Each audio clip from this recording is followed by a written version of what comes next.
పడితే కట్టెలు కళ్ళేది కాదు. ఎట్లా కాలేదా ఎట్లా కాలేదు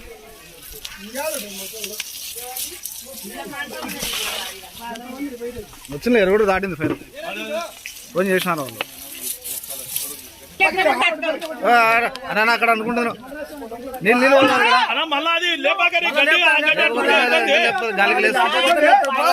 కింద పడితే గాలికి లేచిపోదు పక్క గాలి పడతా అదే పడుతుంది.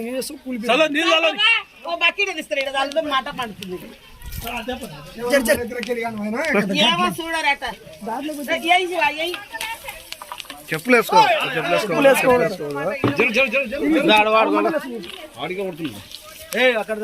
బిన పడుతుంది కాలు కాలు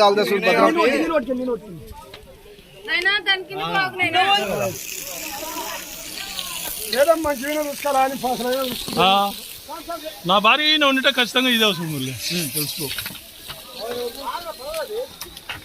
బయట కూర్చుండే ఈ టైంలో వెళ్ళి చూసి చేసిన పుల్లాట వేసుకున్నా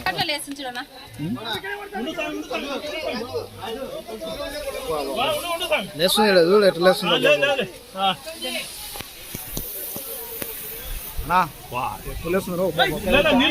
సెగ వస్తుంది ఇడికి సెగ సెగ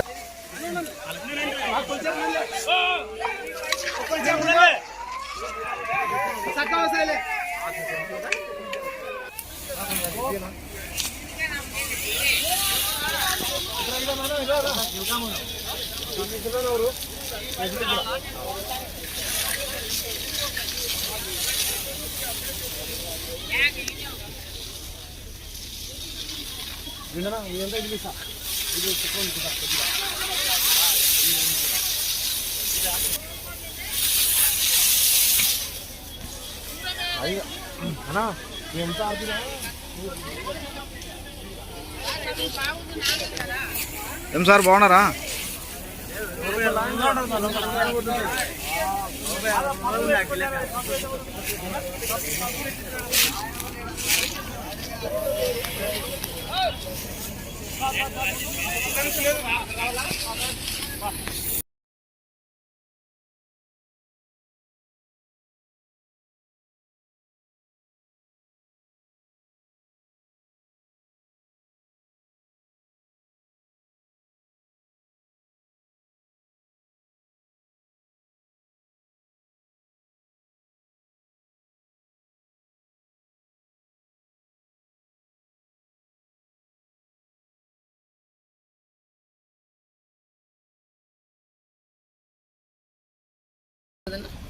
సార్ మాది పాములపాడు సార్. నా పేరు చెన్నమ్మ.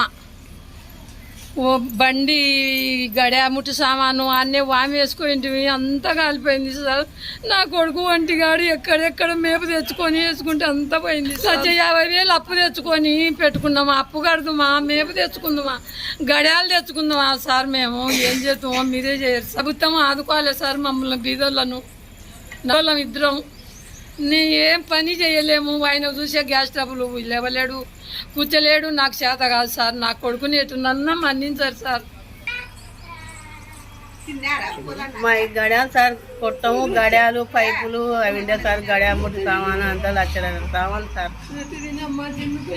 కొట్టము, గడియ ముట్టు సామాను, పైపులు ఉండే సార్. నీళ్ళు పెట్టే పైపులు అన్ని కాలిపోయినా సార్. అన్ని గొర్రు, పెద్ద గొర్రు ఉండే, మామూలు 4 ఎకరాల గొర్రు, అది పంగల గొర్రు 3 గొర్రెలు ఉండే సార్. పైపులు, నీళ్ళు పెట్టే పైపులు, కొట్టము, కొరుముటి సామాన్ అంతా సార్. అంతా కాలిపోయిందా? ఎట్లా కాలింది? ఎట్లా కాలేదా మేము